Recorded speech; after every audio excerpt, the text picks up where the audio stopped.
वंदे मातरम। त्रिभुजों की सर्वांग क्षमता देखेंगे। दो रेखाखंड सर्वांगसम होते हैं जब उनके एक दूसरे की प्रतिलिपियां एक दूसरे पर हों। दो कोण सर्वांगसम होते हैं जिनमें से एक दूसरे की प्रतिलिपि हो। हम इसी संकल्पना को अब त्रिभुजों पर देखेंगे। तो दो त्रिभुज सर्वांगसम होते हैं जब एक दूसरे की प्रतिलिपियां हों और एक दूसरे के ऊपर रखे जाने पर एक दूसरे को पूर्णतः ढक लें। अब यहाँ पर त्रिभुज ABC देख रहे हैं। ये त्रिभुज ABC, इसको अगर PQR पर रखे तो इसको पूरा ढक ले तो वे त्रिभुज सर्वांगसम होंगे। साथ ही साथ इसकी और कुछ कंडीशन होती है। अब आप देखेंगे त्रिभुज ABC और PQR समान आकार और समान आमाप के हैं और ये सर्वांगसम है, अतः इनको हम निम्न प्रकार से दर्शा सकते हैं। तो हम यहाँ पे ये देखिए लिखा हुआ है यहाँ पे कि त्रिभुज ABC और ये सर्वांगसम का चिन्ह है, सर्वांगसम त्रिभुज PQR, यहाँ आप देख सकते हैं। ठीक है। उसके बाद इसका अर्थ यह है कि यदि आप त्रिभुज PQR को ABC पर रखते हैं तो P जो है ये A के ऊपर, Q जो है ये B के ऊपर और जो R है ये C के ऊपर आता है। जैसे यहाँ पर आप चित्र में देख रहे हैं कि A जो है P के ऊपर, B जो है Q के ऊपर, C जो है R के ऊपर आएगा। अब आप देखेंगे कि यहाँ पर भुजा जो है, ठीक है, यानी इसकी जो भुजा PQ है वो AB के अनुदिश है, QR जो BC के अनुदिश रहेगी और PR AC के अनुदिश आएगा।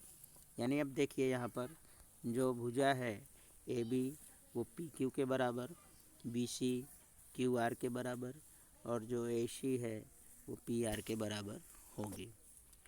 अब हम इसे यदि दिए गए सुमेलन यानी कॉरेस्पोंडेंस यानी संगतता में दो त्रिभुज सर्वांगसम हैं तो उनके संगत भाग अर्थात कोण यानी संगत कोण और भुजाएं भी समान होंगे। अतः इन दोनों सर्वांगसम त्रिभुजों में हमें संगत शीर्ष मिलेगा, संगत भुजाएं मिलेंगी और संगत कोण मिलेंगे, यानी 6 कंडीशन मिलती हैं। तो संगत शीर्ष क्या है? संगत शीर्ष यानी कोण यानी ए फिर P, B और Q, C और R, ठीक है। उसके साथ संगत भुजाएं में आप देखेंगे कि संगत भुजा इसकी होगी AB QP के बराबर, BC QR के बराबर और AC जो है वो PR के बराबर होगी। यहाँ पे देखिए लिखा है। फिर संगत कोण जो है, कोण की बात करें तो A P के बराबर, कोण B कोण Q के बराबर, कोण C कोण R के बराबर। यहाँ पर आप देख सकते हैं, ठीक है, यहाँ पर ये दिखाया गया है। तो ये इनकी सर्वांगसमता त्रिभुजों में हमें मिलेगी, संगत शीर्ष, संगत भुजाएं और संगत कोण। यदि आप त्रिभुज PQR को ABC पर इस प्रकार आरोपित करते हैं कि PB के ऊपर रखें तो क्या एक दूसरे को शीर्ष भी यथा योग्य सुमेलित होंगे? तो इसके लिए ऐसा होना आवश्यक नहीं है। आप त्रिभुजों की अक्ष प्रतिलिपियाँ लीजिए और ये ज्ञात करने का प्रयास कीजिए। ये बताता है कि त्रिभुजों की सर्वांगसमता के बारे में चर्चा करते समय न केवल कोणों की माप और भुजाओं की लंबाई महत्व रखती है परंतु उसके शीर्ष का सुमेलन भी उतना ही महत्व रखता है। हमने ऊपर देखा, ऊपर दिए गई स्थिति में सुमेलन है A सुमेलन P, P सुमेलन Q, C सुमेलन R। इस प्रकार हम लिख सकते हैं कि जो त्रिभुज है, आप देख रहे हैं यहाँ पे त्रिभुज ABC सुमेलन PQR, ठीक है।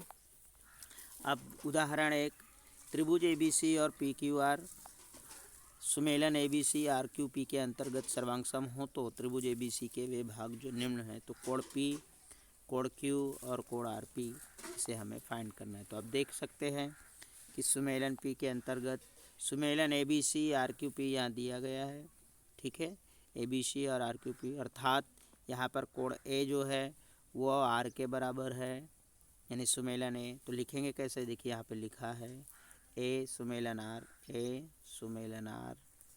फिर बी जो है बी, ठीक है, इसका जो बी है कोण बी सुमेलन बी जो है किसके, देखो क्यू के बराबर है तो कोण क्यू।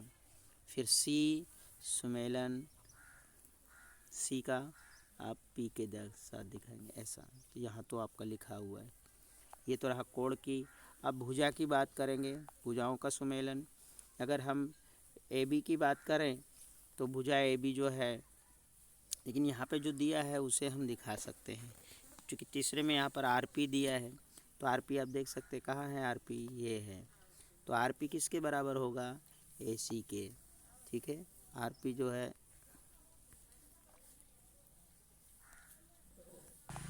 यहाँ जो आर पी है वो किसके बराबर होगा, ए बी के, यानी आर पी यहाँ पर वो ए बी के बराबर है। यहाँ पे देखिए आपका दिया हुआ है आर बी बराबर है, ठीक है। उसके बाद प्रश्नावली 7.1 इसमें दिया है कि दो रेखाखंड सर्वांगसम होते हैं यदि, दो रेखाखंड कब सर्वांगसम होंगे, यदि दोनों की लंबाई समान हो। यहाँ पे हम लिख सकते हैं कि दोनों की लंबाई समान हो, तो दो रेखाखंड सर्वांगसम होते हैं यदि उनकी लंबाइयाँ समान हो। फिर बी है कि दो सर्वांगसम रेखाखंडों में से एक 70 है तो दूसरे की माप कितनी होगी, तो दूसरे की माप भी 70 होगी, ठीक है। फिर अगला है कि जब हम कोण ए बराबर बी लिखते हैं तो इसका अर्थ क्या होता है, तो इसका अर्थ होता है कि कोण एम कोण ए बराबर एम कोण बी, ठीक है, यानी ऐसे लिख सकते हैं हम इसे, यहाँ पर माप कोण ए बराबर माप कोण बी, ठीक है। अब हम प्रश्न 2 देखते हैं। प्रश्न 2 है कि वास्तविक जीवन से संबंधित सर्वांगसम आकारों के कोई 2 उदाहरण लीजिए। तो आप इसमें लिख सकते हैं कि पहला उदाहरण आपका है, पहला उदाहरण है एक फुटबॉल, दूसरा उदाहरण आप ले सकते हैं मेज, या और बहुत सारे उदाहरण हो सकते हैं, लेकिन इसमें 2 पूछा है तो हम 2 के बारे में ही चर्चा करेंगे, ठीक है। प्रश्न नंबर 3,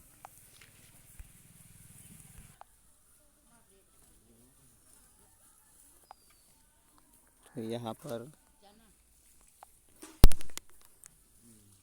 त्रिभुज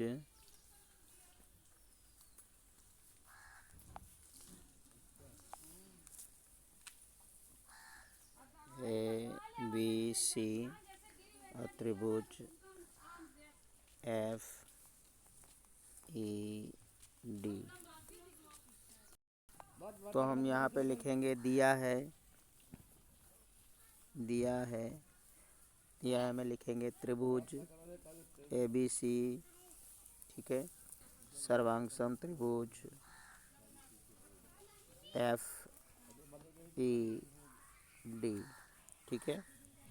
उसके बाद त्रिभुजों के सभी संगत भाग अब देखते हैं। नंबर 1 हम देखें तो यहाँ पर ए बराबर एफ के, तो एंगल ए सिंगल सुमेलन एफ।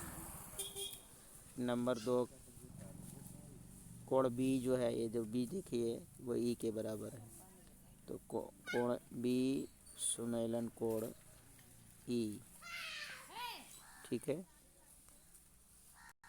अब इसमें हम देखेंगे तीसरा जो है कोण सी सुमेलन कोण डी। फिर चौथा देखेंगे, चौथा हम भुजा के बारे में देखेंगे, जो ए बी है, ए बी सुमेलन ये किसके बराबर है, ई एफ के या एफ ई के। फिर पांचवा भुजा देखेंगे बी सी, तो बी सी सुमेलन भुजा बी सी है ई डी के, ई डी। डी। उसके बाद छठवां देखते हैं तो जो है एसी सुमेलन है एफ डी के, एफ डी। तो इस तरह से हमारा इसका सुमेलन। प्रश्न 4 के लिए जब अगर हम देखते हैं तो त्रिभुज, ठीक है, प्रश्न 4